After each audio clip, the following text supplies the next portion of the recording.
the four of you from Hartlepool, right? Yeah. And the rest are new faces. Yes. Would you kindly introduce them? So they are our guests from Roehampton Institute of Education. Oh, that's next door. Yes. And their professor, David Rose, Mhm. has brought these postgraduate students. And what's your subject, Professor Yes. David Rose? Religious education. Right. And the four colleagues with me are all Very studying good. religious education. And how wide is the application of this subject, religious education? Is it specifically Christian or No. overall all religions as such? Well, since 1988, the Education Reform Act, the principal faiths represented in this country have to be studied. Right. So they tend to be what I call the big six. They're Buddhism, Christianity, Hinduism, Islam, and Sikhism. Judaism? Yes, Judaism as well. And the cults? Cults would only come in at secondary level, not at primary level. Right. For instance, would you cover also Unification Church? I And expect. how will you? Sorry. Yes. Yes, there are some secondary schools that will cover that, That's right. but certainly not at primary level. Of course. No. So here we are. If you would like to ask any questions, Yes. or the group from Hartlepool, I'm at your disposal. Well, I know that Peter has a very key question to ask you. If I may Yes. read it, Your Holiness. By the way, where are you from originally? I come from Uganda, Uganda? That's right. Which part of Uganda? from Kampala. Kampala itself, right? The question is a twofold question. Perhaps I should ask the second question later. Islam sees itself as the final, direct and conclusive, Right. unquestionable revelation of God to humankind. And in my short experience, this creates a problem to teachers trying to teach all the major religions in Britain, in that we are required to approach the subject with the kind of scholastic criticism that it should be used with other faiths. Any attempt on doing that to Islam is bound to be seen as an attack on Islam. So how? By whom? Well, taking from from the introduction to the question, the way Islam sees itself. For instance, Now, what is Islam? Islam is not a person. Islam is a religion. yes, And perhaps what you're talking about is Islam as being represented by various sects in various countries. And in each country as well, the adherents of Islam are divided into many sections and tiers. Among the so-called fundamentalists, you will see this title given to a group as such, but all the members belong to that sect are certainly not fundamentalists. Fundamentalism is an attitude to life. So from almost every sect, you will find a small section, a slice of fundamentalists who are so noisy that it is their voice which is heard, and the impression created upon the rest of the world is that that sect or that country is fundamentalist basically. So there is so much yet to be analyzed to view Islam in its true perspective, and also it has to be compared with the various phases of Christian history. If you understand a religion by the attitude of a people at a cross-section in their history, then every religion would become so many different, opposing, contradictory religions. If you study Christianity, for instance, during the Inquisition period of Spain, or during the Black Death, the reaction of all the Christian countries, the hostile reaction towards the Jews. Now, if you had lived in that time, either in Spain or any other country of Europe, how would you reframe your question concerning Christianity? point is, if you criticize, then the reaction is very strong. Even they kill you, they murder you, they burn you alive, and so on. So this is what is more important for you to understand. That how would you know a religion? How would you reach the roots of a religion? So that you decide for yourself, not what people tell you. And for that, a definite course of action has been chalked out, should be chalked out, and that should be done on principles. Ahmadiyya community belongs to Islam, and none of these harsh reactions which we attributed to Islam are can be seen in relation to Ahmadiyya community, for instance. But the question is what we represent Islam, or is what they represent Islam? For that you have to chalk out your own principles, and only such principles would be valid as are applicable to all the world religions and their study. So it's a very complicated affair. It has to be re-examined from all angles, reanalyzed, and a sensible approach has to be ultimately reached, or should be sensible approach should be first of all carved out of the various different approaches, and it should be logically based, it should be acceptable to human logic as a whole. Then the study would be meaningful, and that would be the beginning of the journey. Right? Yeah. Thank you. And the second question, please. The second question, you have partly answered it. It's related to the same issue. How does Islam see itself alongside other faiths which continually interpret revelation according to the signs of the times? You see, the best answer to this question would be to apply it again through the same universal global approach. How can a religion be seen from the vantage point of the religion itself? And that can be done easily by their global attitude, analyzing their global attitude. So what Islam considers itself is something which almost all the major religions consider themselves: the global valid representation of God. This is a claim made by all the religions which you counted, for instance. But the question is what they conceive of humanity as such. What is understood by them when they speak of the redemption of man as a whole. How do they read the religious history of the world? How do they analyze the basic, apparently fundamental differences between religions and religions at one time and religions at another time?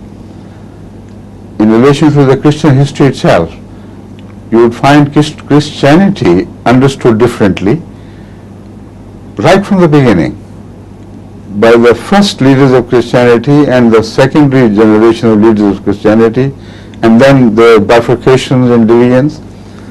So it's a very complicated thing to fully understand, genuinely understand, without prejudices, the message or attitude of a religion. So partly, as you rightly said, I have answered this question because without devising certain infallible principles, we cannot genuinely attempt to understand the nature of religions from their own vantage point. The problem today is that you always try to attempt to understand religions from your vantage point, and that creates such a confusion in the world of religious study. It's impossible for anyone to base his study on a secular basis. Now, this is a highly important thing which I am raising just now. Secular study of religion is highly important. Religious study of religion will be destructive. Because when you say religious study, you mean you have already fixed a vantage point from a religion, and that would be misleading. That would create confusion, and that would be tantamount to seeing things through colored eyeglasses. So this is again something which, with which I have been, in reference to which I have been criticizing the so-called secular scholars who study Christianity or Islam or Judaism, for instance, because they are not secular. They are biased, they are atheistic first, and then study religion. It's impossible for you to fix a bias first and then call it a genuine, free, unbiased study. It's not right. You know, once during my visit to Switzerland, at the University of Zurich, the students, they are very negative to religion in their attitude. Almost entirely, they were either agnostics or atheists. So the professors, 2 or 3 professors who participated, when I detected the same folly in their study of religions as such, not Islam particularly, all religions, then I pointed out to them, and I was so happy to see one of the professors of religion there. He stood up. He said, "This has been bothering me too." You're absolutely right as far as I can see. We are not unprejudiced because we begin our study with the negation of God. So whenever there are signs of truth found in any religion, we always interpret them in accordance with our attitude of negation of God. The moment some of us begin to classify them as genuine signs of some being on high, as source of that religion, you see, the moment we do it, we are thrown out of our class as prejudiced. So this is the dilemma we are facing, unfortunately. Now, in answer to your question, I will only point out one thing about Islam, how you should study Islam. Islam claims to be universal as other religions do. But what is Islamic attitude towards other religions? Does it reject them as false, man-made, and superstitious as such? If it does, then Islam is just one of the so many claimants. It has no substance for anybody to take serious interest in it. But Islam does not do that. Now this is something surprising, it may be, but this is true. Islam is the only religion which lays it a precondition for declaring someone to be true believers, if that he must believe in all religions' original truth. He must believe that God revealed himself not only to Prophet Muhammad, but also to Jesus Christ, also to Moses, also to Abraham, also to Krishna, also to Buddha, and so on and so forth. Now, with that global attitude, Islam stands out among other religions as a distinct religion. And from there, the claim of universality begins. You know, for instance, if you are a Muslim Christian, genuine true Christian, you must reject Prophet Muhammad, peace be upon him, as an impostor. Because your claim to be a genuine Christian cannot live side by side with your belief in the genuine claim of Prophet Muhammad Rasulullah. So those are the Christians who say, well, he would also be, may be right as well. We don't say he's a liar or is an impostor. So also others could be. This is not the true, genuine Christian attitude based on the Christian principles. The Redeemer of mankind, Alpha and Omega, is one, according to them. And the rest are false.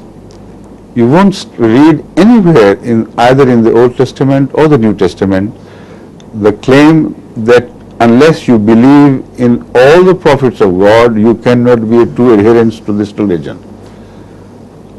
So when a Hindu, for instance, praises Prophet Muhammad, he does it out of his courtesy, no more.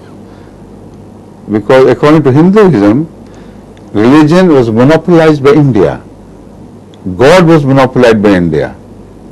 And all the gods which were generated, or not generated, but who coexisted with the main God eternally, but at a smaller level, they are also monopolized by India. So how could they remain Hindus, true genuine Hindus, and believe in the truth of any other prophet? The same is the case of Buddhism, the same is the case of Confucianism, Taoism, but a bit more complicated.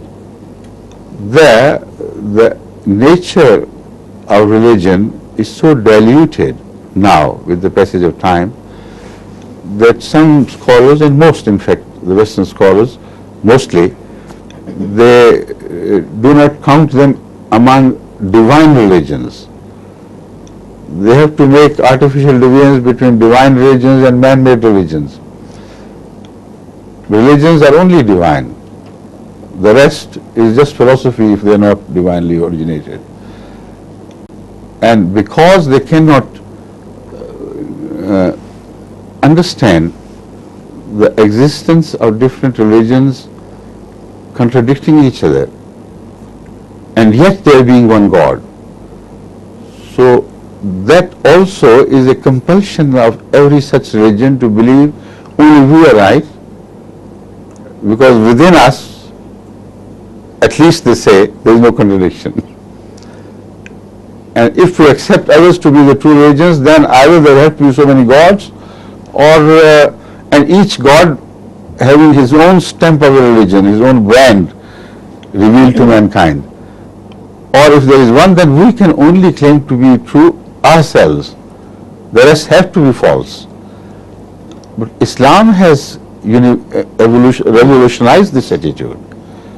According to Islam, unless you believe in all the prophets of God throughout history, in every part of the world, your belief in Prophet Muhammad would be of no avail to you.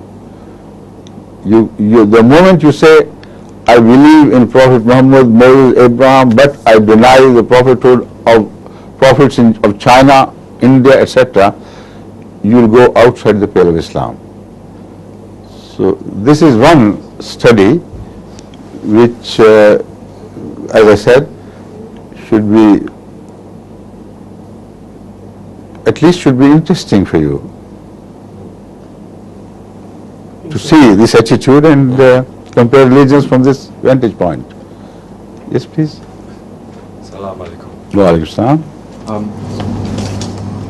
You said that in order to be a Muslim, it's not necessary to reject other prophets. In fact, one should accept the validity of other prophets. I didn't say it's not necessary to reject other prophets. It is essential to accept other prophets. That it's essential to accept Yes. other prophets. But you say that that Islam is distinct in this respect because other religions involve the rejection of other prophets. You say, for example, that a Christian will reject No, I the didn't promise say of they reject Muhammad. other prophets. What I said was, there is no mention of there being other genuine prophets elsewhere in the world.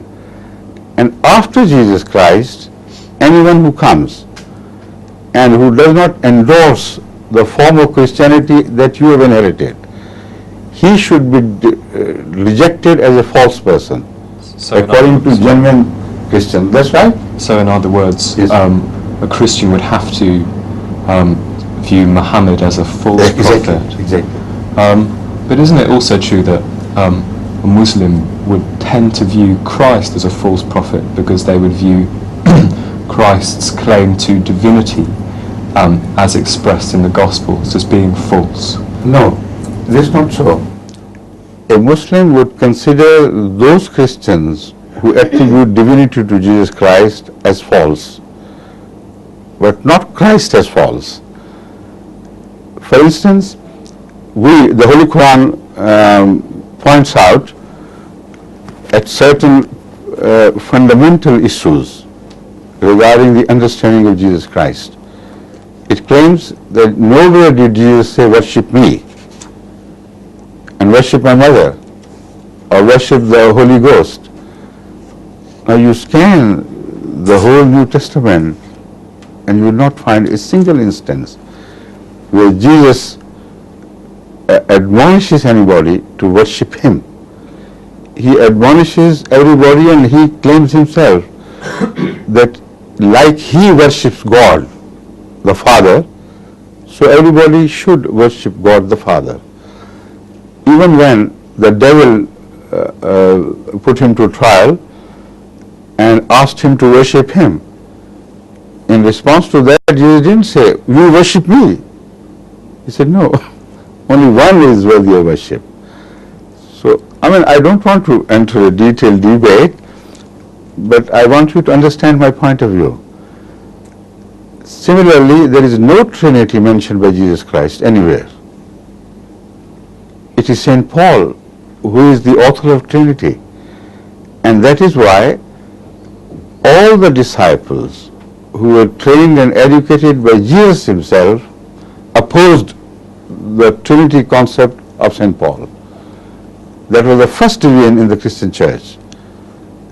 And for a long time, the differences could not be resolved. There are two major issues. One, do we belong to Judaism or not? And are we still Judaic in teachings and fundamentals? Or have we broken off so completely?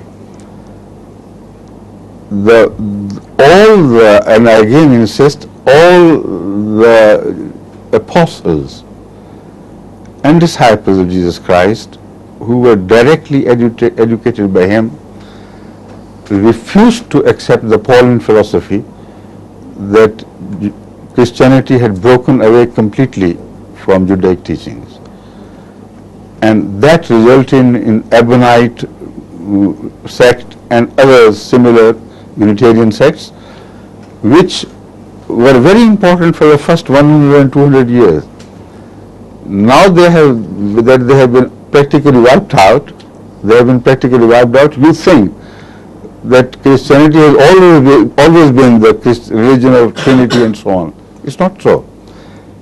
It is misunderstood because the Christianity which flourished in Rome and the Roman satellite countries, that took an official form in 325 in the Council of Nicaea, where it was finally decided that those who do not agree with this principle should be thrown out. Two major bishops were excommunicated and thrown out of the council, who insisted no. But this is not the true picture either. Most of the Unitarian bishops had boycotted that conference. So if you reread the history of Christianity, you may come very close to the Quranic claim, acceptance of the Quranic claim, that neither did Christ say, ask anybody to worship him, nor did he claim a part of Christianity, of Trinity. He called himself Son of God, but he also called himself Son of Man. And so also he referred to Israel as children of God.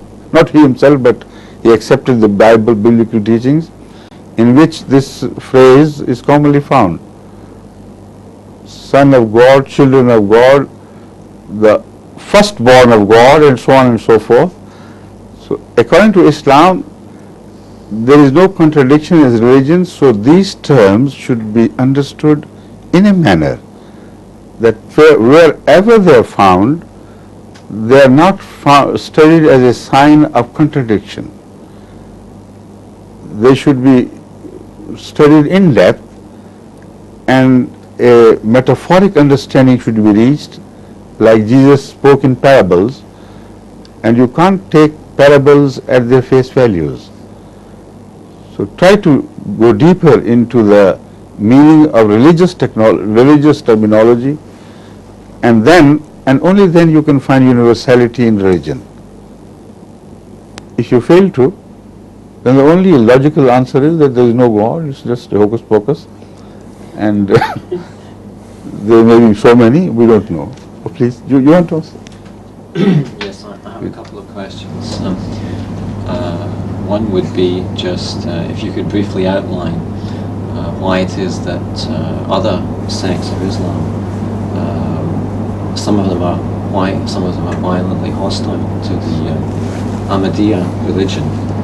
And I think another question which has just come to me since I've been here, since you mentioned brought the subject up. Well, shall we do them one after the other, please? Sure.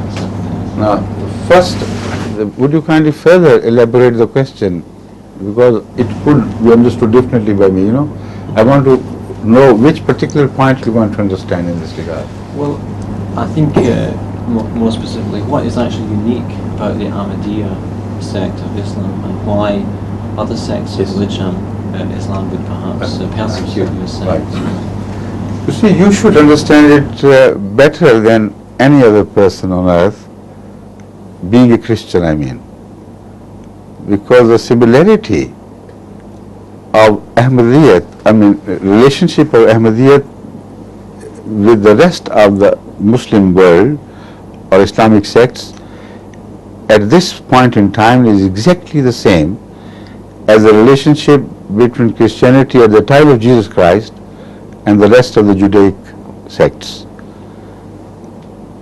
And if I take you back in time, then you will understand what I really mean. Jesus came as a claimant of being Christ, as a claimant to the Christhood, or Messiahhood, whatever you call it. And the word Christ at his time was understood by all the major sects of Judaism, and they agreed on this issue without difference of opinion, that Christ would be a person who would come bearing a crown on his head. He would liberate the Judaic world from the yoke of Roman Empire and liberate them and bring them out of the slavery to a new phase of independence, which would ultimately grow into great kingdom or empire of Judaic faith on the style of King David's and King Solomon's empire. This was the understanding of all the prophecies regarding the advent of Christ. Plus, on top of that, the signs of Christ were also taken literally to be the message. For instance, it was said that Elijah would descend from heaven before the coming of Christ. Elijah, or is called Eli as well. And they also took it literally. They understood it literally, his ascension on a fiery chariot to the heavens, and return sitting on the same chariot just before the time of Christ's appearance, so that he could declare to the whole world to open up the hearts for reception of Christ is about to come. Now, these were the two rigid attitudes of all the Judaic sects which stood in the way of their accepting Jesus Christ. When he came, they said, "Where is your throne? What sort of prophet you are? You are a slave prophet. You want to perpetuate a slavery to Roman faith. When you say, give what belongs to Caesar and give what belongs to God, and when you teach us to offer the other cheek instead of taking our revenge, you completely dissociate from the teaching of the book."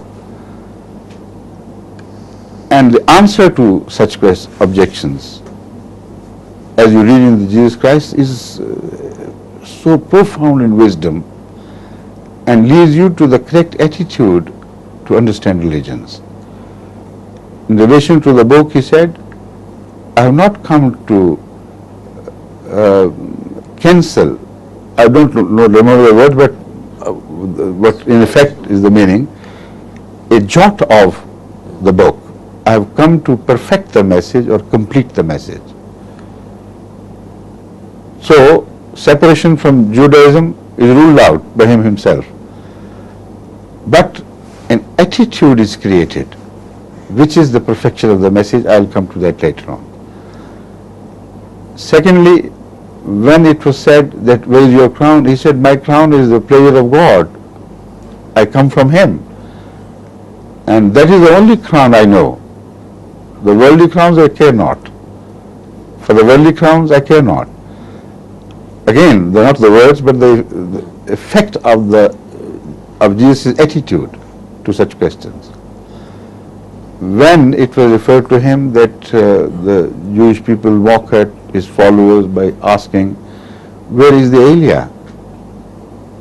If you produce Elia, of course, then we listen to what follows.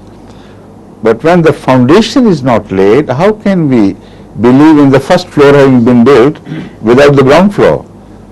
So they took the issue of Elia as the building of the ground floor for for other floors which may follow, of course, logically. But when there was no Elia, how could there be a Christ? It was as simple as that. The answer which Jesus gave, again, not exactly the words which I am quoting, but to this effect, pointing at John the Baptist, not that he was visibly before him, but pointing at him, everybody understood this. He said, he is the Elia. The Elia means that he is not Elia in name, but he is Elia in character, in spirit, who was to descend from heaven. Believe it or not, it's up to you. Now, this exactly is the difference between Ahmadiyya Jamaat and the rest of the Muslim sects. We can be observed as a sort of neo-Christianity in Islam, because there was also a prophecy in Islam about the coming of Jesus Christ. As Jesus himself claimed, prophesied about his second advent, so also the Holy Prophet of Islam prophesied that Jesus would appear among his own people, Jesus, son of Mary, as Messiah. On this, all the sects of Islam, including us, are agreed. There is no difference of opinion. But who would be that Jesus? How would he come? It is here that the differences like your differences began with Judaism. Like a difference concerning Elia. They said, how could John the Baptist be Elia? For God's sake, be sensible and open your eyes. What do you mean? John, son of Zechariah, being Elia, a prophet around 800 years before Jesus Christ. How could he be? And this was the objection raised against Ahmadiyya by the rest of the Muslim sects, and this is the major objection they raise. They point out that, look here, what is the name of Mirza Ghulam Ahmad? Ghulam Ahmad? Okay. What is the name of Jesus Christ? Jesus, Hazrat Isa, we call it. Who was his mother? Mary. Who was the mother of Mirza Ghulam Ahmad of Qadian? Chirag Bibi. And then, of course, we understand the message. They turn laughing and mocking, and still you believe that we should accept him as the re-advent of Jesus Christ from heaven? Was he not born here of a human mother? We said yes. Exactly the same was the attitude of the Jewish people concerning Elia. And Jesus passed a judgment. So it is that judgment which we refer to in our debate with the Muslims. We ask them, do you believe in Jesus or not? It's simply a question of that. If you believe in him, why don't you accept his own judgment on exactly the same case? Like the judgment of Supreme Court, once delivered, would cover all similar cases. So this is our answer. He was to come in his spirit. He was not to descend bodily from the heaven or from heavens. It was coming of a prophet of God who is a past prophet, if it is prophesied in any scripture, is always fulfilled by the spiritual reappearance, not the same bodily reappearance. And his descent from heaven is always interpreted as his coming from God. There is no more truth in that. So this is exactly the difference you held once with the Judaic faith. And you should be the first people to understand our position and our differences with the rest of the Muslims. Right? Just one more. Yes, but please do. Briefly, just, Most welcome. actually, you brought the Please. points up, but yeah, I've been associated with the Unification movement for about 16 years, and I think yesterday the Home Secretary rejected the application of the founder of my religion to enter the country. And I think as you're also the leader of a minority religion, Right. and a very and perhaps an unpopular religion and a controversial one, what's your perspective on that? On the Unification Church, Yes. I'm right in the midst of carrying out a thorough research on the claims of Unification Church, their understanding of religion as such. You should bring it closer, please. Yes. And to try to fix them somewhere in the Committee of Religions as a distinct entity. Now, we are already, very well organized in this matter. We have appointed many scholars to study the Unification Church, or Moonism as it's called, from various angles and sources. The history of Moon himself, how he was made, how he developed, what are his claims, when did he first claim to have heard from God, what is his relationship with Jesus Christ, what is his relationship with Prophet Muhammad and others, and what is the importance of the world in his eyes other than the importance of America and Korea, and what is the understanding of the first sin, and how does he interpret Abel and Cain, and so on and so forth, and what he means by 7,000 and the 70,000 and so on and so forth, and his own understanding of God. For instance, at time he points out that I tell God, don't worry, you have no concern about me, I'm all right. I cry for you, I'm worried about you. So take care of yourself and I'm all right, I'm okay. And then God not being able to hug somebody, not being able to have a wife, not being able to have children, and the concept of materialized God coexists with the concept of a spiritual God, and the contradictions between the two are highlighted very clearly, not with an antagonism, but with a sort of pity. So there is so much yet to be understood about Unification Church, and again its relationship with the political exigency of America, particularly in Korea, and why at the one hand he is haunted and persecuted by the tax department of America, why on the other hand even Bush goes with him with pride when he visits Japan and so on and so forth. So I'm not yet ready to give a full answer to you, but I'm telling you that we are, pursuing it scientifically and again with a secular attitude. whatever we discover will first be published in Review of Religions in a series of articles. Then, of course, we'll have a book published on this. I have met some great leaders of Unification Church, and we were on very friendly terms. That I must tell you. But friendly terms means on humanitarian basis, on the basis of civilized attitudes.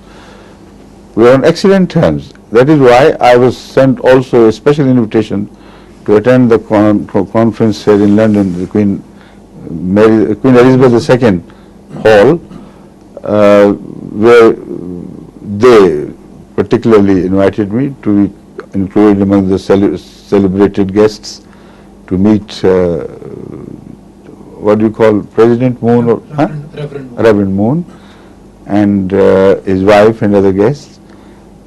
But I have excused myself, but I'm sending the head of the mission here, UK, Amir Sahib of UK, and some others. So this is our relationship. They are on excellent terms. I have been given the principles, signed and with such expression of love for me by a chairman, or whatever the designation be, of a country. And it's a lady who also came to meet me here, who was married to a Maori husband from New Zealand. And I think it was she who introduced me to the higher echelon of this faith. So I think that should suffice for the time being, right? Yes, please. Sorry, I was wondering if you could tell me the significance. Could you, actually you forgot the microphone. Yeah. Right. Could you tell me the significance of the name Ahmadiyya? Ahmad, yes. Yeah, could. The significance, again, this is a very relevant question which should be well understood by Christians, of all the people of the earth, particularly by Christians. In the Holy Quran, there are two prophecies mentioned in relation to the Old Testament and the New Testament. In relation to the Old Testament, the prophecy is that of a prophet with a fiery law in his hand, with the glory, with majesty, with something which spreads, with a sort of grandeur and rapidly, like at the time of Moses.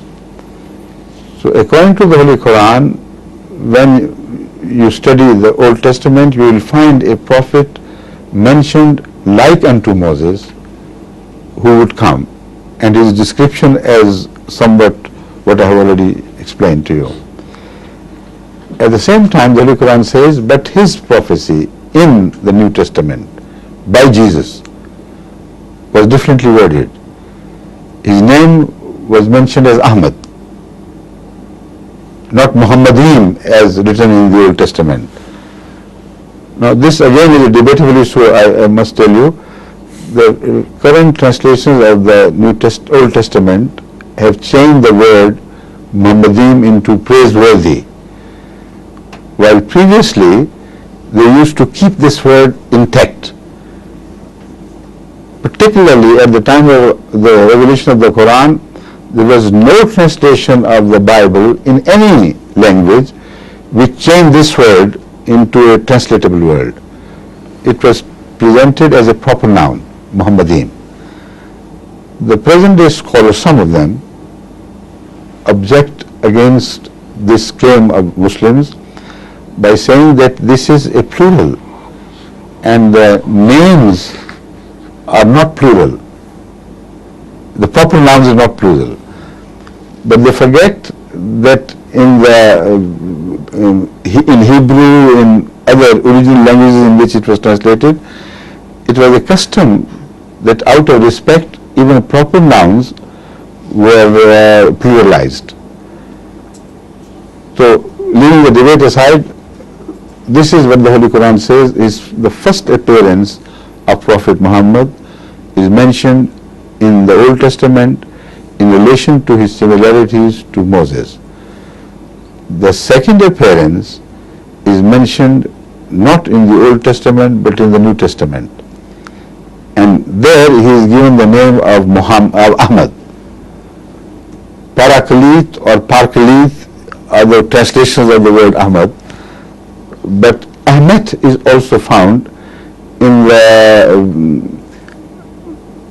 the main text of the Bible, which was found in the monastery of Damascus, Syria. It's called Syrian something, Syrian text or whatever it is. It's the first authentic text, the first reliable text of Old and New Testament, which was discovered around perhaps in 4th century BC or AD or thereabout, from a monastery in Syria. So this is the most reliable and most often quoted version of the Testament, Old Testament and New Testament. In that text which was discovered, you find the word Emet, E-M-E-T, which again is attempted to be translated, but it is not a translatable word, it's a proper noun according to Islam. It is Ahmad, like Muhammad is the version of Muhammad. So similarly, according to the Holy Quran, the word Ahmad is found mentioned in the New Testament, and that is by Jesus Christ himself. So how could a prophet be exactly similar to Moses and exactly similar to Jesus Christ? It's impossible. So many scholars before Ahmadiyya Jamaat have also interpreted this to mean that the first manifestation of Islam would be in the person of Prophet Muhammad, who is given two titles now, first Muhammad and second Ahmad.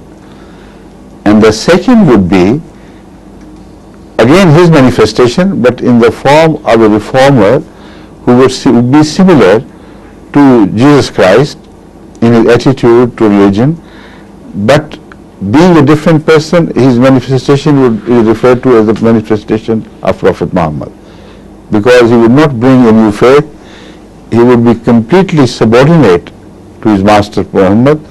So sometimes the master's name is given to a perfect slave.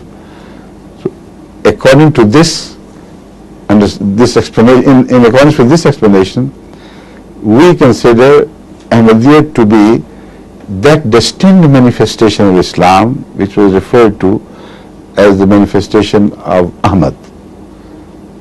So the Ahmadiyya does not relate us to Mirza Ghulam Ahmad.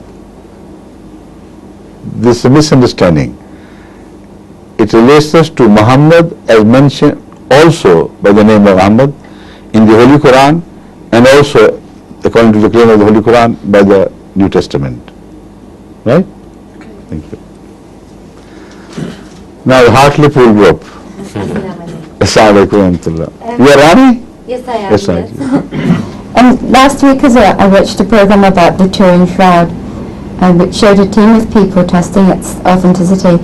After lengthy investigation and experiment, they put forward a theory saying that it could have been the result of a photographic experiment carried out at a much later date than believed before. Could you please give your opinion and thoughts about this? Right. And I do appreciate that you might not have watched the program. You see, this is a very important question which is already being studied, and a well documented and scientific answer will be published in Review of Religions very soon now. We are ready for that. I have got the books written in criticism of their claim that the study by NASA and some Catholic representatives have found that this is a fake.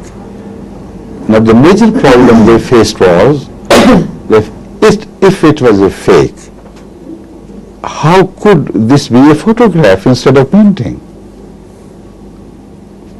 The concept of photography was not yet born, and no instruments were yet invented which would have enabled man of that age, of 11th or 12th century, to fake a photographic image. Now all the critics have taken this up very seriously, And they say that to bypass this objection, which is very valid and which cannot be genuinely answered by any sensible person, they have created the impression that artificially photography could be created in that age. And a sort of crude photography could have resulted in this. Now imagine a few hundred years before camera was invented, before the concept of photo pictures was ever born, somebody conceived a system of photography to create a fake. It is as absurd as anything on earth can be. It's impossible. On the contrary, what possibly could have created at the time of Jesus Christ, that is understandable. There is no question of any fake. So, like the experimenters on this subject, for instance, the Pia, the first photographer who photographed this shroud and was amazed to find it to be in the negative, created a great uproar in the community of religion as well as in the community of scientists, in the community of religious people as well as the community of the scientists. The main thing, the most important thing about this shroud picture is that it is not a positive image. It is a negative image. And no fake artist can even today paint a negative image. The subtleties of differences of shades between black and white and so many possible, representations of colors, not only between black and white, but yellow and green and in between and so on. The scientists admit that even today it is impossible for an artist who knows the art of photography to paint a negative image. It would be absurd. When it will be turned into positive, then you will see how he has failed to do it. At a time when the idea was not born, for someone, just for the sake of making a fake relic, to have gone through all the trouble of conceiving the system and having seen it work, why didn't he tell the rest of the world that I am one of the greatest inventors of the time? It's all absurd. It's just a lame excuse. It's impossible. But is it possible to have occurred genuinely? This is the question. And on this Pia, when he revealed to the Academy of Sciences in France his findings about the image and its message on the shroud, set a team of researchers in motion. Pia himself also experimented, and the experiments were carried out with a view to understand the effect of that ointment which was applied upon the body of Jesus Christ. Did it have a photosensitive material or not? What happened afterwards? If a picture was made accidentally by that ointment on the cloth which was touching it, almost wrapped around, but practically touching all the parts of the skin. If it was created, why it was not wiped out by the exposure to sun later on? Because if a negative is created, it has to be fixed as well. So where did the fixer come from? All these questions have been well taken up as a challenge and have been answered satisfactorily. Now, I don't want to go into detail because I can't anyway. The time left is only just 2-3 minutes. So, let it suffice that they experimented and reproduced such a photo. A plate was just a minute, a plate was created with exactly the same ointment. It was exposed to the sunlight through an image, and the picture created was a negative of the image through which it was exposed. And it was so surprising that this could have naturally been created by some phenomenon. With what phenomenon this was responsible? It is claimed that when the earthquake came and the stone or the rock on the mouth of the sepulchre is known to have been through the waves of the earthquake dislodged for a while, and then again come back and sit tightly on the mouth of the sepulchre.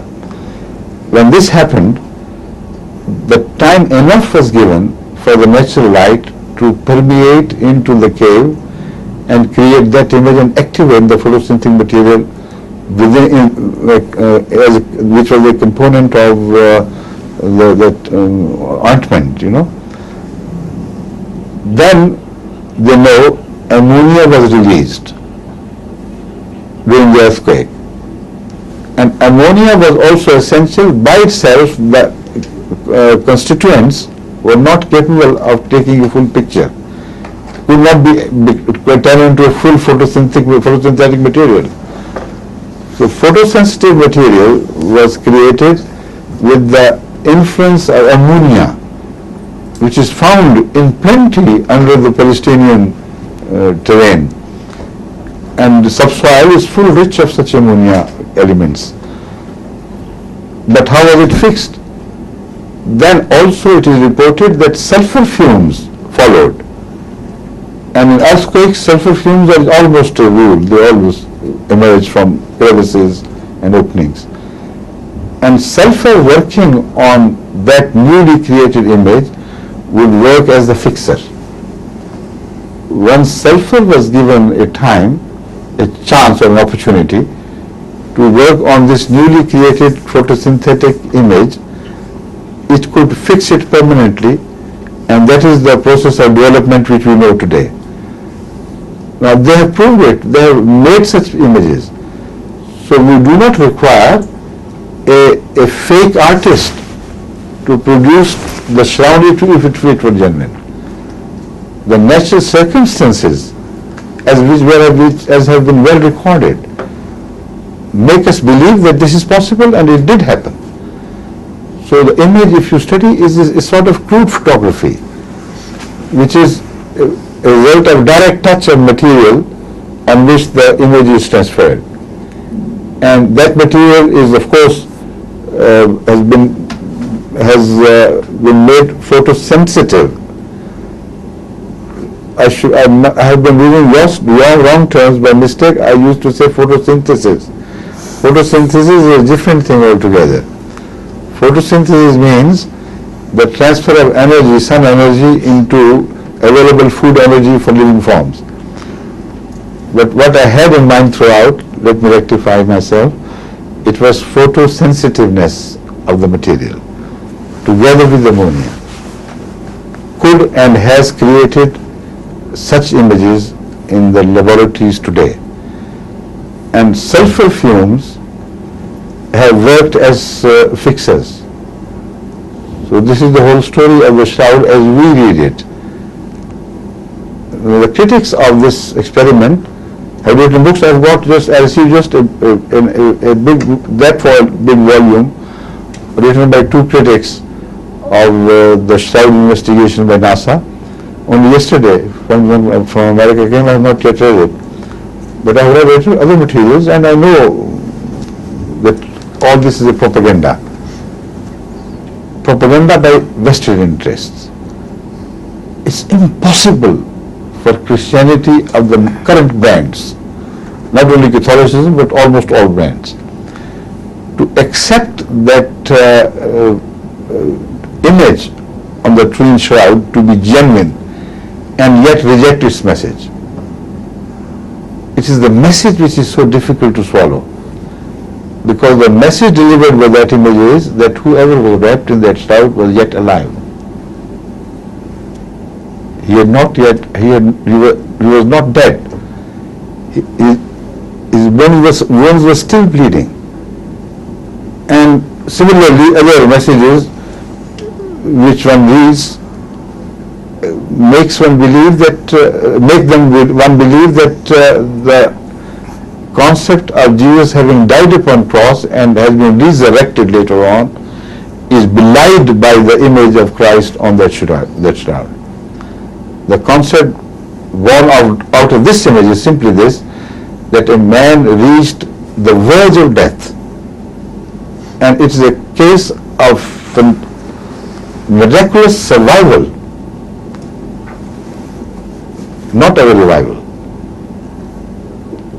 So this is what hurts, and that is why attempts are being made to obscure this study. I'm answering you, but I don't mean that nobody has a right to disagree. They have, of course, everybody has. But I'm sure if somebody studies all the material in favor and against, the argument which I presented is so overwhelming against fraud that no one who is unprejudiced can afford to disagree with this. That it's not a fraud, it's a genuine case. Thank you. Thank you. Now they tell me the time is already over by how many minutes? 4 or 5 minutes? But whatever it is, you will be able to accommodate it, I hope. If you wish to record more, we can take in the next program. Beg your pardon? We can take the program next week. If you want to record more, got more time. But would I have time? That's the point. I inquire from downstairs my office about my next appointment. If I can afford to sit longer, perhaps I would love to. But if, of course, you also like to sit longer, or we could postpone it to another visit, maybe. What's the consensus of opinion? Well, I think the ladies from Hartlepool always like to come and You know, the other thing is, you may have already exhausted your questions which you have in mind. Go on.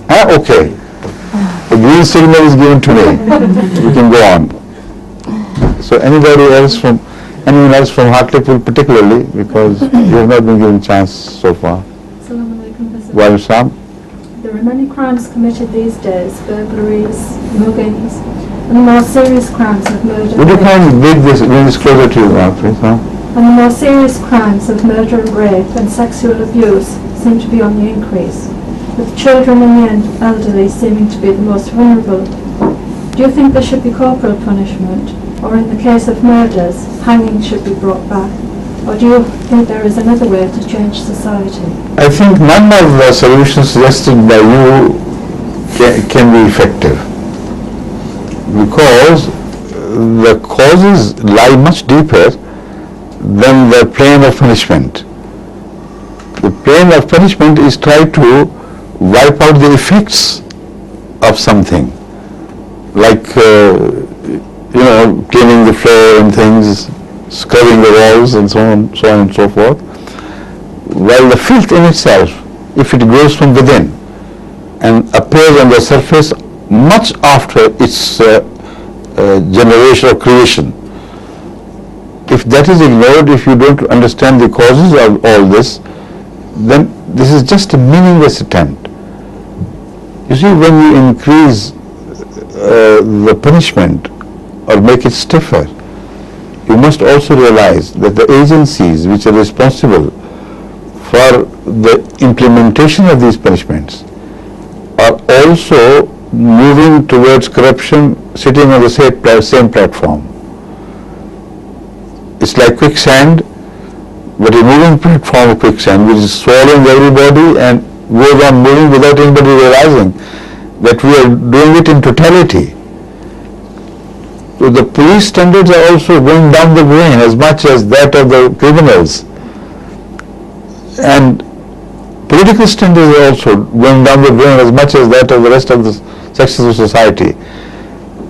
The question is much more serious than it seems at surface. The basic answer, if you want one single answer, according to me, is that the emphasis on answerability is the beginning of the question.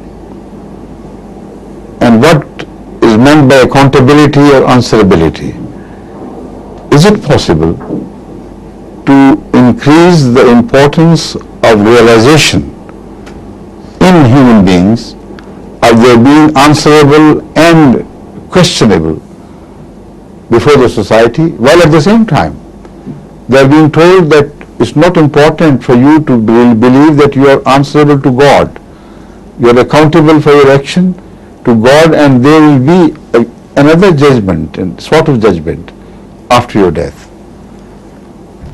So there are two opposite movements, and they influence each other. It's impossible for a society to remain consciously answerable while on the religious side they have completely lost faith in accountability, or growingly they are losing faith in accountability. Strange paradoxes appear, strange contradictions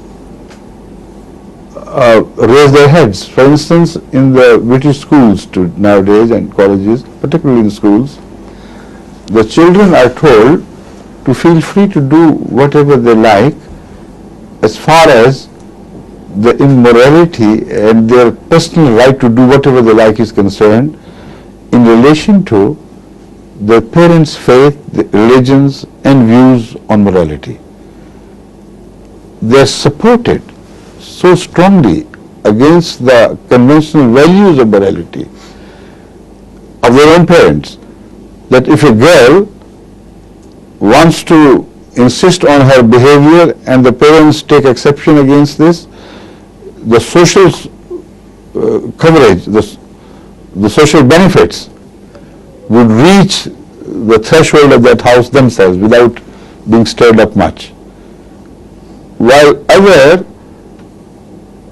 the Englishmen, the Scottish, the Irish would be found drifting homeless in the streets, even in this extreme cold. But if a case comes to the knowledge of the social departments that a Muslim girl or a Christian or a Hindu girl or another girl from Asia has found it difficult to live with the parents who object to her immorality, they will reach out, they will issue warning to the parents, will take away that girl and say, live as you like, there's no right. Now this is one message, that you are free. But particularly this message becomes stronger when they reach majority. When they become adults, then they are told that, a hoot with what they say. You're free, do whatever you like. This is a free society, you are born free. And no parents have a right to interfere and tell you that you are questionable for your behavior. But at the same time, another message is delivered. It is said that as far as the laws of the land are concerned, as long as you were not adult, you could trifle with them and yet escape unhurt, unpunished, because you were junior, you didn't understand things much. But as you reach majority, when you reach your adulthood, then you must prepare yourself for full accountability. You will be severely dealt with for any break of the law of the land. It is a man-made law. You see the contradiction between God-made laws and man-made laws, and the difference of emphasis? I mean, this is not just a secular attitude, it is a destructive suicide by the secularists themselves, because the question of answerability in one's conscience is only born in relation to the concept of the belief of God. Otherwise, what is hidden, what is not seen, is an area which is the area where freedom. And whatever intentions you have, if they flourish unchecked by the belief in somebody who knows what is happening, by the belief that you will be held responsible for not only your actions, but your thoughts, your contemplations, your scheming about crimes, then just the thought later on of a society which has made its own laws, and your awareness that you must be loyal to those laws is not born. It cannot be, it has no logic. So the more not secular is a different term, I suspect that term, the more permissive a society becomes, permissive based on the concept of there being no accountability, because there is no God. Or if there is God, He will forgive. That sort of thing. That attitude promotes the same attitude in the direction of man-made laws, where you feel far more secure. Because if you had believed in God and accountability, then you would always be conscious that you are being observed. You could not break a law of morality without realizing, without a pang of conscience within you, without realizing through that pang that you have done something wrong. And you must make some corrective measures, you must repent at least. No such natural checks would be applied in case of man-made laws. And then you would say, as long as I can't be seen, it's okay. If this is the end all, this life here, then why shouldn't I enjoy life as others do? Why should the televised image of life not be turned into reality by me? The televised image of life belonging to Hollywood or other posh, rich, millionaire societies in American townships and cities and elsewhere, and even here in England. That image is so wonderful, where if you are clever, you can escape. If you are not clever, you will not. But more often than not, there are possibilities that somebody can escape. But it is not just the belief in your ultimate escape as you observe it from the study of police cases and the crime and punishment. It is a vague psychological belief in invisibility which promotes crime. And the invisibility barrier can only be broken by the belief in God. You see, this is the dilemma of the secular society of today. When a criminal acts as a criminal, his psychology is simply this, that as far as I know the circumstances, I will not be detected. And I can run away, I can escape.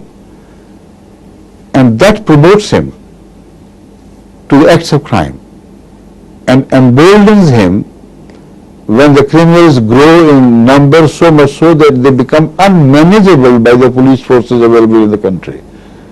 So you have to draw heavily from the pockets of the taxpayers, from other productive areas of spending to this non-productive but essential area of spending, which is a negative check upon the peace of the land. Now, when you hear such cases reported in the press, in the in the television, etc., that ministers do this and that man does it, and the church religious leaders do it, and the Muslim mullahs have been enjoying themselves here freely, and when they read about the leaders of Saudi Arabia living a different life in America or in England or elsewhere, then the general message, delivered to the people everywhere is live while you can and enjoy while you can, and forget about these small, meaningless objections from the moral point of view. You are going to live only once. Why to live like a fool? Enjoy. And with this message delivered, and with the trend of the people unmistakably in that direction, it is impossible for the lawmakers to bring out with an ingenious idea of stunning the crime in its progress. They cannot block the passage. It's going to increase everywhere until the society will become miserable. And it is becoming miserable. Britain of 50s, when I came here first, is so different from the Britain of today. One may smile, but unfortunately it's a subject worth crying over. It's not a case for smiles. I remember I used to sometimes forget things of different natures, articles, books, etc., during my underground journeys from here to there. And without fail, every time I lost a thing, it was returned to me through Lost Property Office. Without exception. And I found the police at that time to be so principled, disciplined, yet courteous. It was unbelievable for a policeman to misbehave towards public. He would say, "Sir," and yet would not let you run away. And he would be the first to reach you at the time of crisis. I remember I walked on foot from that Golden Green, and were next to Golden Green is that posh area. Huh? No, Hendon is not a posh area. Hampstead, yes.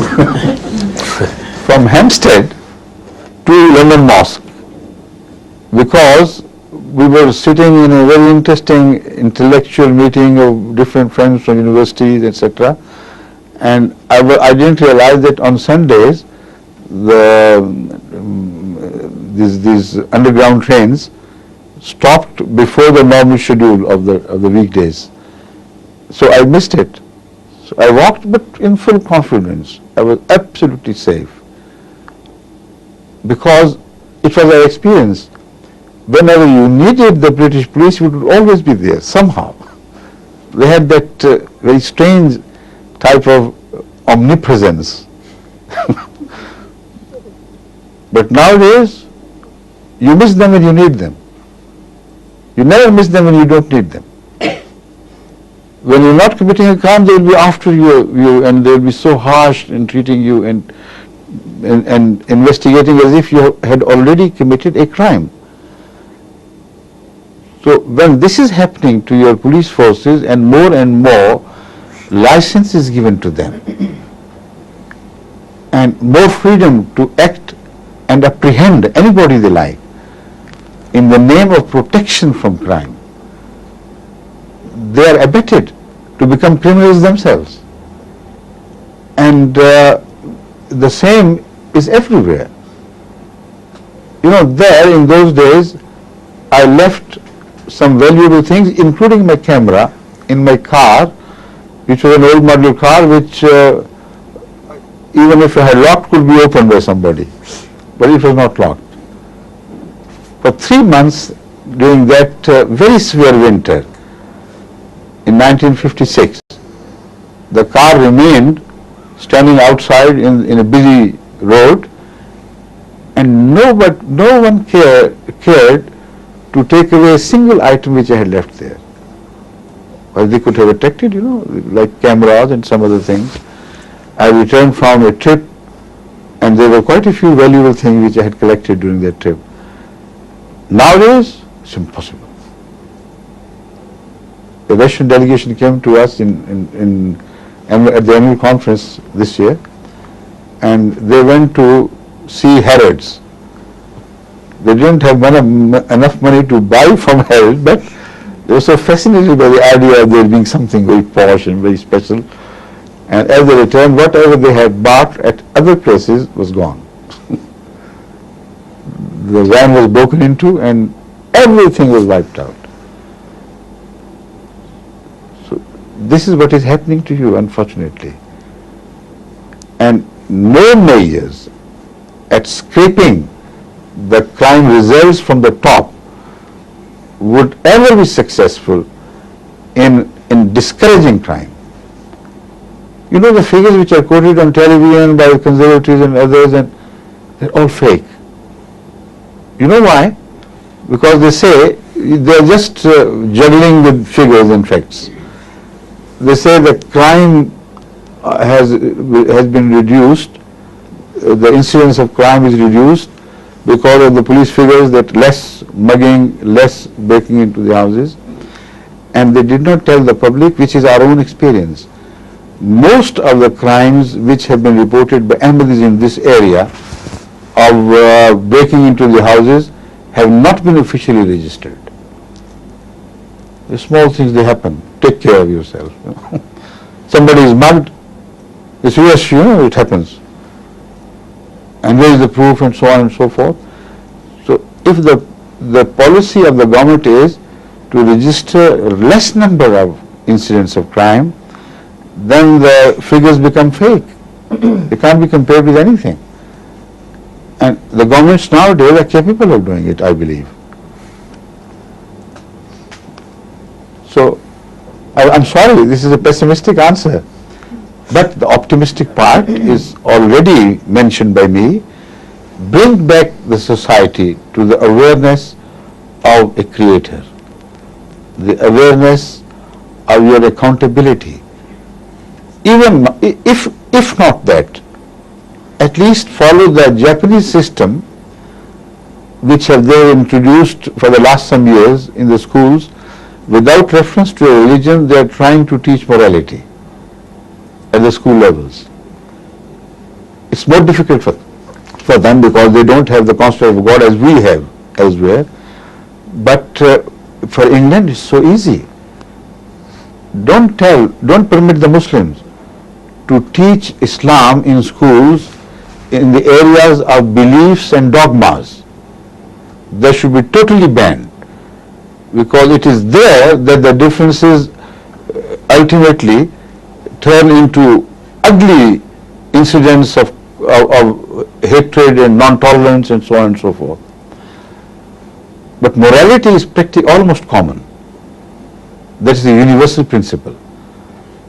So you should promote here in the British society religious morality.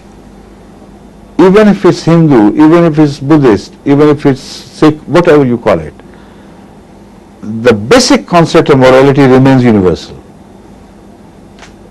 And no one religion on earth would tell the students here that you should lie, you should steal, you should be unfaithful, you should be irresponsible in your behavior and so on and so forth. You should insult the elders and so on. So morality it is to which we must return. With reference to religion, it's easier. Right? Thank you. Yes, please. Wa alaikum salam. Progression or increase in knowledge is measured by certain stages. For example, in this country we have A-levels, graduation, PhD, etc. Is there a way one can measure one's own spiritual progression and ascertain that we are moving on the right lines? You see, there are no such degrees ever awarded by religious institutions which are genuine and honest. Because then when they go back to their sources, they learn whatever they learn from the illiterate, almost practically, unlettered people who had no degrees. So this, I don't believe that anybody can be a PhD in religion at all. Religion is something of a deeper experience of soul. And without that deeper personal experience, you cannot understand the philosophy of any religion. And this cannot be inculcated among the students in any university. This cannot be obtained by anyone through mechanical exercises or study of books. It is in relation to God. The first step towards this is to always monitor oneself in his creation at the level of his thoughts as they are about to be created at the formative stage. Are they true? Are they based on truth? Are they based on absolute justice? Or they are mixed up with ulterior motives, nationalism, racism, thatism, personal interest and so on. So at the level of the formation of human thoughts, there has to be a check applied of the fear of God. The check of fear of God can also be applied by such societies who try to ignore the existence of God, yet try to gain the best out of religion.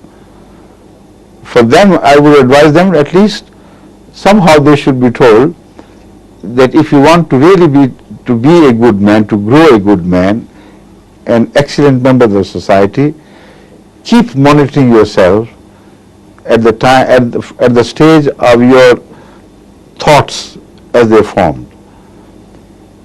If you always draw right conclusions based on absolute justice, if the thoughts are generated without any other influences except the common sense which is gifted to every man equally in one sense, of course. Some people apparently have less common sense, some have more common sense, but I say they are delivered equally in the sense that as long as they remain pure and they have not fallen under the influence of the society and they have not fallen under the rigid influences of some dogmatic religions, their common sense remains intact. And basically it is the same everywhere in the world. So that is your guide. The first step towards training yourself to grow into a correct man, a correct person, I should say, is to start monitoring yourself right from that level. Now, this could be taught as a science in all educational institutions.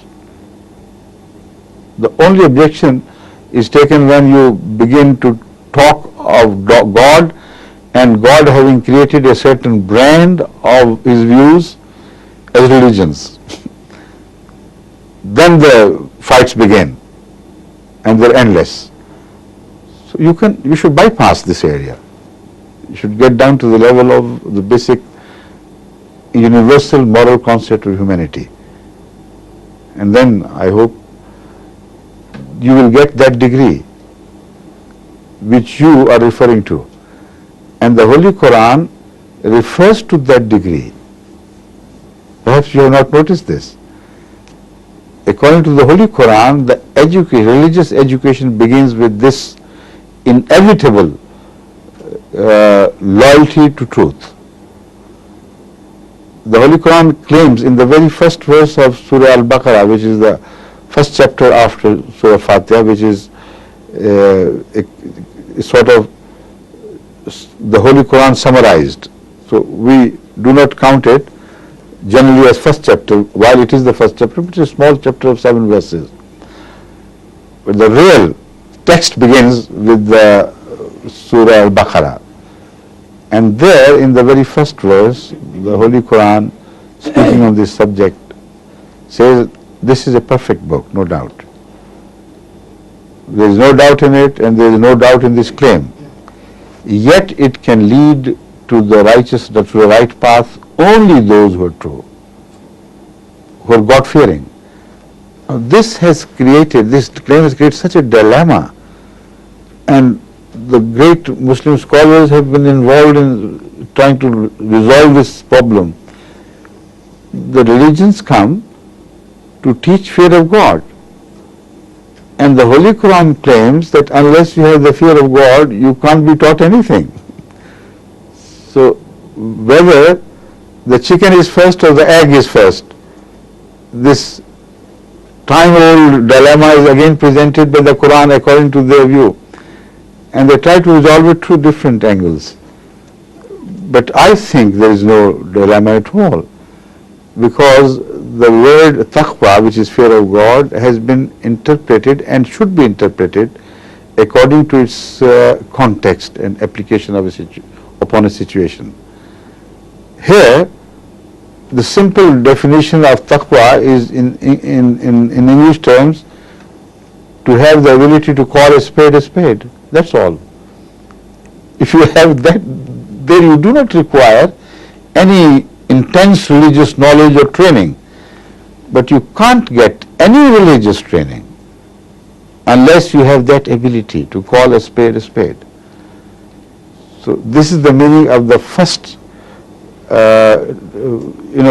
test for the admission to the school of religion, the primary you may call it, or kindergarten. But you cannot gain admission unless you have this fundamental basic prerequisite for that admission. Then the Holy Quran says the taqwa grows in you with the help of the knowledge you gain, and they support each other, and they proliferate with the passage of time until you reach the level of salihin. Salihin are defined as those, let's say, who have passed the GEC level or the first basic level for the higher education. And salihin means in most of their acts they are rightly inclined, and the inclination has been rightly translated into actions.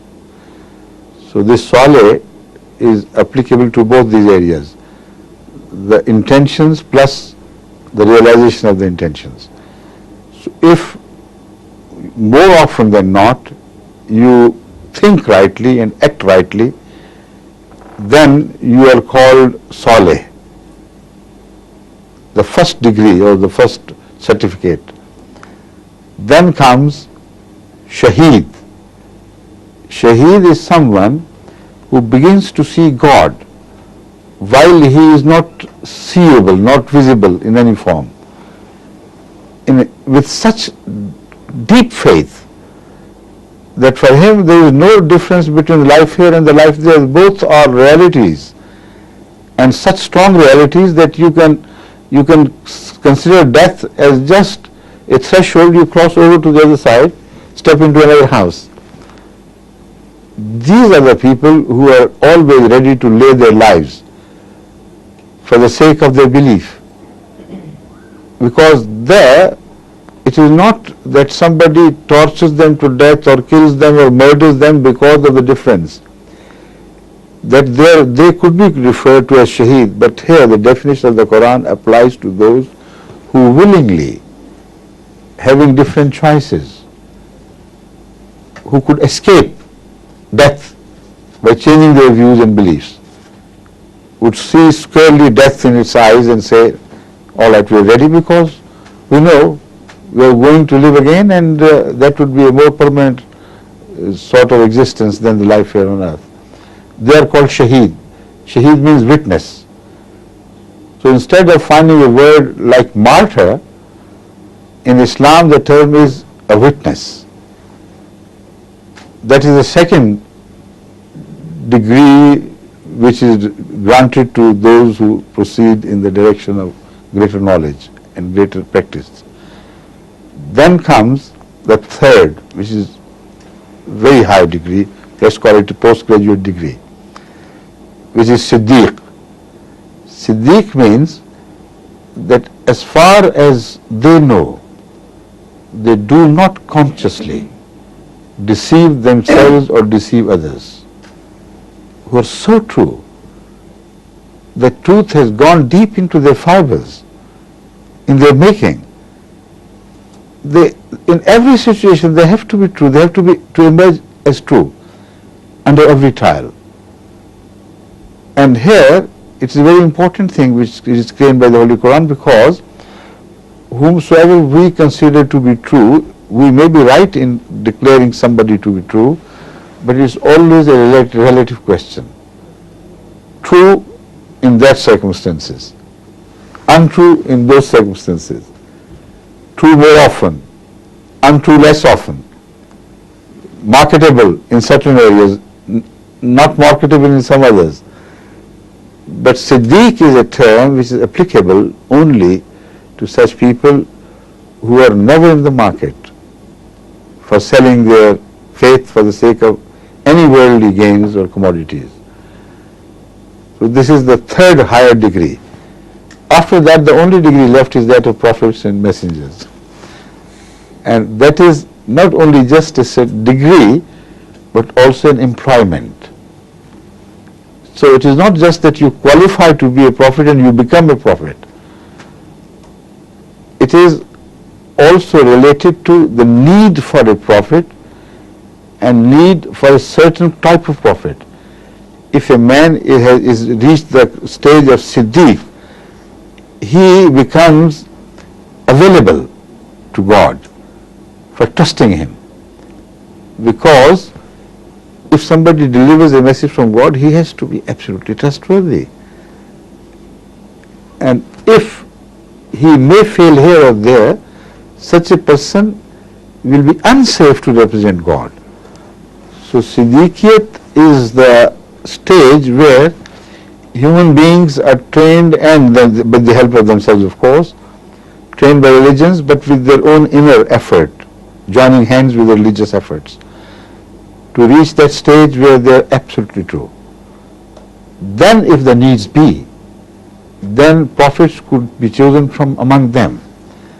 And the difference between a Siddiq and a prophet is not that of quality of truth, because all prophets are defined as Siddiq. They have to be Siddiq, otherwise they can't be prophets. But all Siddiqs are not prophets, because they are not commissioned. So if someone from that higher level is commissioned, it is not just a degree then, it is an appointment. So any leader who is appointed by God Himself, whether he is a law-bearing prophet or a non-law-bearing prophet, is a class unto himself. So this is the fourth level of attainment of knowledge as well as purification, according to the Holy Quran. Please, you have a question? Well, Sam? One of the things that attracted me to become an MD was the importance that was placed on education and the pursuance of knowledge. Yet recently I saw on the news that in a North African country, I think it was Algeria, I'm not 100% on that, Islamic fundamentalists have declared that once they got into power in the next elections, they were going to close down all the schools for girls. How can they use the Quran to justify that act? They can't. That's what I thought you were going to say. It's impossible. But you're talking of a possible future, a danger to the future of Algeria. But this has happened partly in Afghanistan already. The Taliban, who are an enigma in themselves for those who try to understand in view of the statements of the government of Pakistan, the government of Afghanistan, government of America, etc., that they have nothing to do with them. So they are an enigma because they are already using the most modern weapons in their warfare against the established system in Afghanistan. They have planes, they have anti-aircraft guns, they have most modern rockets and other things. And yet enigma because Pakistan, if they are right, they say, no, we have nothing to do with it, we are not supporting them. Where they get it from, we don't know. Russia says no. Of course they wouldn't. Everybody should believe Russia in this much at least. And Iran dissociates itself from them. And America says, we have nothing to do with this. Let them do whatever they like. But they represent an attitude which indicates in the direction of Saudi Arabia, of Pakistan, Iran, America, severally or collectively maybe. And their understanding of Islam is so horrid. I can't believe any sane leadership in any state in the free world to support them. Yet because politically they do not like the regime in power, so they would go to any extreme to exploit Islam and extremism in Islam in Afghanistan. Even if it damages the future and destroys the future of whatever regime comes into power and destroys the future of Afghans themselves. So they are doing it not because they condone this view, because they know there is a harshness in the character of the Afghans, a rigidity in the mullah, which has become a symbol of Islam for Afghanistan. If they use it, they would create greater fear in the minds of the common people, and they would dare not oppose such a movement because it would have the license and sanction from God. So all this fraud is being played upon people in humanity, and they refer to that as fundamentalism. It is if at all they are a symbol of unfundamentalism, if there is such a term. It doesn't, I know it isn't. They have nothing of fundamentals of Islam. And those in other religions who are not fundamentalists now but used to be in their history, they had no relationship with the cause of the religion or the religion itself which they were pleading. What was the relationship between Christianity and the Inquisition movement of Isabella and Ferdinand? Of course not. What was the relationship between Christianity and the burning of 5,000 women, poor women, in the name of Christianity in England here? Because they were considered to be sorcerers. Sorceresses, is that right? Witches and sorceresses, yes. But at that time it was understood. So you should use the term fundamentalism with caution. I say they have nothing to do with the roots of the religion which they claim to represent. Every religion is the softest and the most humane at its roots. It begins to stiffen as it goes along the passage of time, unfortunately. Right? Anything else? Anyone? May I ask, please? Please do. Our group are very much teachers of religious education. I see. I thought they were students and you were the teacher. They're all teachers? I'm a learner. I don't stop learning. What advice would you give to teachers of religious education in dealing with Muslim children in the classroom? I think an advice which would disarm the fundamentalist influence over them. You should advise them that according to our understanding of the Quran, you have to be true and honest. Otherwise, you can't be a true Muslim at all. You can't learn anything in Islam, as I have just already suggested.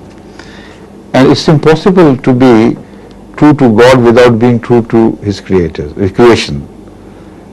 So learn this most essential lesson from Islam, that you should be true to God, true to human beings, and you cannot be true without being able to justify your beliefs and your actions. So if you can't, then don't fall prey to dogmatism. Otherwise, you will be contradicting your faith in the Quran itself. So in this way, you will not arouse any suspicion of your being antagonistic to Islam. Yet somehow you will be able to draw them away from the tendency of the so-called fundamentalism.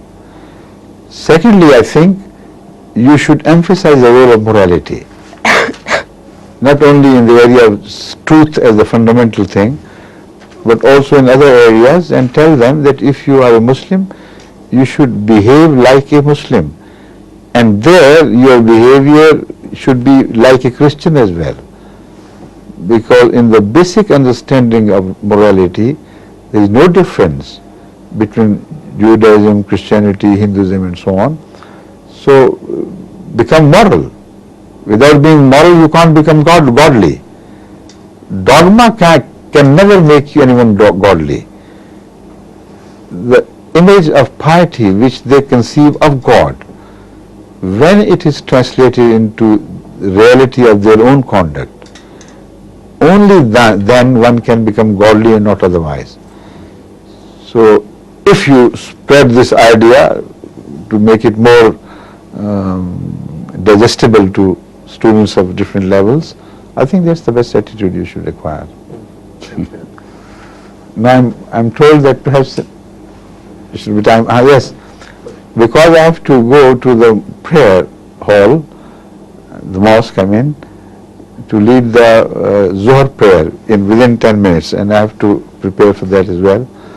So I would take leave of you and thank you so much for coming, and I would love you to come again if you possibly can. Thank you. And thank you, and convey my regards to the people at Hartlepool, all the friends and acquaintances as well, right? Assalamu alaikum.